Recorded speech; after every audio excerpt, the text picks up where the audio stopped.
नमस्कार दोस्तों, वार न्यूज में सभी दर्शकों का स्वागत है।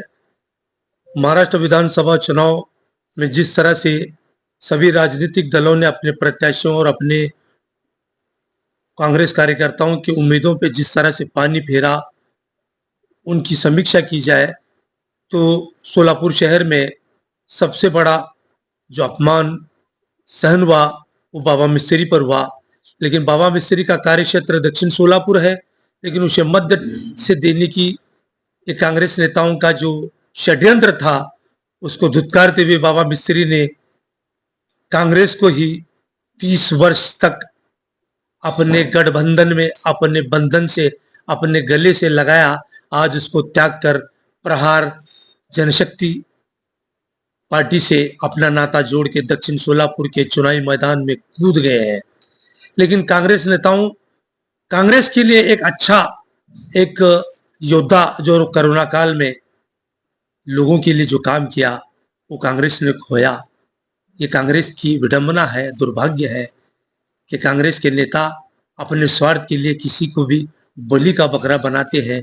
विशेषकर परिणीति शिंदे और सुशील कुमार शिंदे की ये राजनीति 4 दशक से यही होती आ रही है और उसका खामियाजा उन्हें भुगतना पड़ेगा।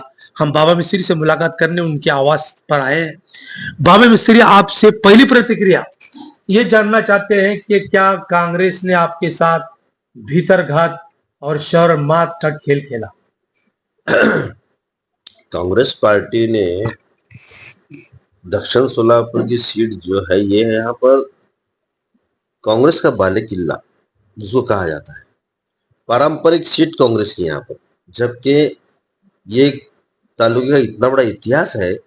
यहाँ पर आनंदराव देवकते साहब, शिवदारे साहब, कमले गुरुजी साहब, गुरुनाथ पाटिल साहब, फिर बाद में ये तालुके ने मुख्यमंत्री के रूप से सीएम के रूप से शिंदे को साहब को चुन लिया। ये इतना ये तालुके इतिहास रहते हुए भी बीच में 10 साल जो है हमारे कुछ गलती हुई सी वो बीजेपी की तरफ चला गया था। लेकिन जब आज अलायंस हमारा कांग्रेस का, शिवसेना का, राष्ट्रवादी का, तो तीनों को अलायंस के अंदर जो है ना ये सीट क्यों नहीं छोड़ ली, मुझे वो उसका दुख है बात का। जबकि यहाँ पर पिछले वक्त जो 2019 को मैंने इलेक्शन लड़ा था कांग्रेस पार्टी की तरफ से 58,000 वोट मैं लिया था, यानी कि थोड़े मत से अपना पराभव हुआ था।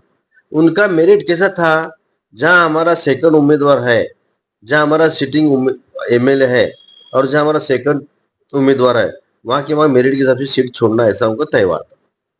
तो भी ये अचानक ऐसा क्यों हुआ?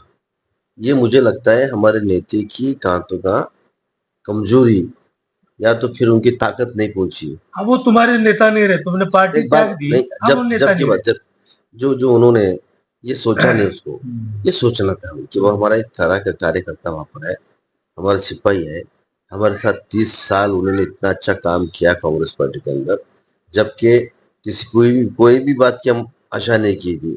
2019 को जब वहां पर हालात बहुत खराब थे कांग्रेस के लिए, हालात खराब थे, वह कोई भी उम्मीदवार लेने के लिए तैयार नहीं था, कोई भी नहीं था। सुशील कुमार शिंदे साहब सबको बुलाकर पूछे भाई तुम ठहरो तुम ठहरो तुम ठहरो, 2-4 बोले, दो तीन उम्मीदवार क्या बोले, मैं तो नहीं बोल सकता, 2-3 लोग क्या बोले बन रहे थे, सब मैं ठहरता, खर्चा तुम करो। 2-3 दिन आज बोले साहब को, साहब बोले जाने छोड़ो, मुझे क्या लेना है, छोड़ दिया। मुझे बुलाए, ठहरता क्या, ठहरता, साहब बोला खर्चा कर सकता क्या, मेरी कैपेसिटी के हिसाब से खर्चा कर सकता, बाकी तुमको मदद करना पड़ता, करेंगे। मैंने लिया टिकट, लड़ा, इतने जोरों से लड़ा, जबकि कोई भी कांग्रेस का मेरे साथ था नहीं वहां पर। तालुके के जितने भी नेता थे ना वो सब चले गए, सब चले गए, एक भी आदमी से लग नहीं रहा। मैं और मेरे कार्यकर्ते बस, दूसरा कोई भी नहीं। कांग्रेस का खाली मेरे पास चिन्ह था, सिंबल्स था, लेकिन कांग्रेस मेरे साथ नहीं थी।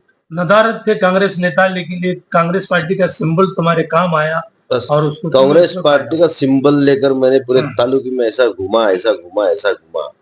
मेरे जो रुग्ण सेवक का काम जो है, मेरा हर गांव में हर खेड़े में काम है, वहां के लोगों से मेरा कंसर्ट था, वो लोगों की चाहत थी मैं मेरे पर। तो इसके लिए उन लोगों ने जात देखा नहीं, धर्म देखा नहीं, कुछ देखा नहीं, अमीर देखा नहीं, ये एक गरीब आदमी है जबकि लोगों में रहने वाला, रुग्ण सेवा करने वाला, इसको क्यों नहीं साथ देना बोलकर वो लोग जो है ना पैसे को लात मारकर मुझे मतदान कर कर इतना बड़ा मुझे सपोर्ट किया, मैं खुश हुआ बात कर। लेकिन पार्टी ने 2024 को मेरे साथ घात किया। पार्टी का काम था कि वो यहाँ पर मेरे देखो, तुम बोल रहे मध्य में जाओ मेरे को, ठीक है, मध्य में भी इलेक्शन लड़ता था, मैं वहां भी चुनाव जीतकर चुन को आता था, बड़ी बात नहीं। लेकिन ये कब बोलना चाहिए उन्होंने? 1 महीना पहले, 1.5 महीना पहले, कम से कम मेरे कान में बोलना तो चाहिए। तुम्हारा कार्य क्षेत्र नहीं है तो तुम्हें वहां नहीं कहने का नहीं, सवाल ठीक ही है, नहीं होता। पार्टी का आदेश भी मानते सब, हम पार्टी का आदेश है, पार्टी के सिपाही मानते थे। लेकिन तुम कब बोलना था मुझे?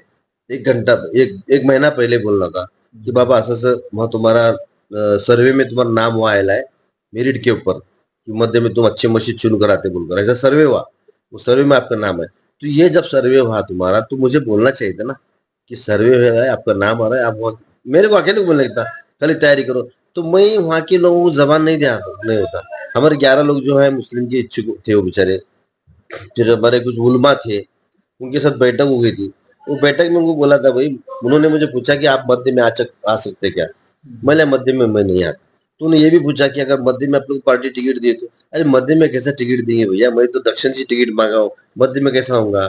ये मैं उनको बताया। और मैं पार्टी अगर बोली भी मेरे को तो भी मैं मध्य में ना बोलूंगा और पार्टी को गुजारिश करूंगा, हाथ जोड़ूंगा, मैं मध्य में इलेक्शन नहीं लड़ता बोलकर यहाँ तक मैं उनको बोला। जब इतना होने के बाद जब अचानक ऊपर से मैसेज आ रहा है कि वो बाबा मिस्त्री को मध्य में तुम्हारा शॉर्ट लिस्ट में नाम आ रहा और बाबा मिस्त्री जो है मध्य में इलेक्शन लड़ने वाले, तो मैं नेते पर चला गया बम्बई को। क्या ऐसा नहीं है कि तुम शहर मध्य में चुनाव लड़ने का तुम्हारे को टटोलने के बाद कांग्रेस के लोकल नेता जो है उन्होंने प्लानिंग ही बनाई थी, बाबा तो लेने वाला नहीं है, यानी पैसे पहले से ही उनकी प्लानिंग थी, क्योंकि हम तो मुसलमान को टिकट दे रहे थे लेकिन बाबा ने मना कर दिया, इसके लिए हम चैतन्य रोटे को दिए। नहीं वैसा तो नहीं लगता नहीं मुझे। नहीं कॉन्स्पिरेसी कांग्रेस के नेताओं की कोई नहीं नहीं, खेला तो नहीं था नेताओं का। वैसा वैसा तो नहीं हुआ। वो 11th आवर तक तो मेरे को फोन आया, 11th आवर। धन्यवाद बाबा मिस्त्री, हौसले आपके बुलंद हैं, जनता का विश्वास आपके साथ है, आपके काम पर आपने लोगों को वोट देने की अपील की है। कांग्रेस के नेताओं ने भले ही कुछ किया न किया हो, लेकिन कांग्रेस के नेताओं को आप एक सबक दिया कि काम की समीक्षा पर, काम पर जनता को वोट मांगा जाता है, बल्कि नोटों की राजनीति पे नहीं। कितनी भी चुनौती हो, कोई भी हो सामने, अगर अपने अंदर आत्मविश्वास हो तो विजय उसकी निश्चित होती है।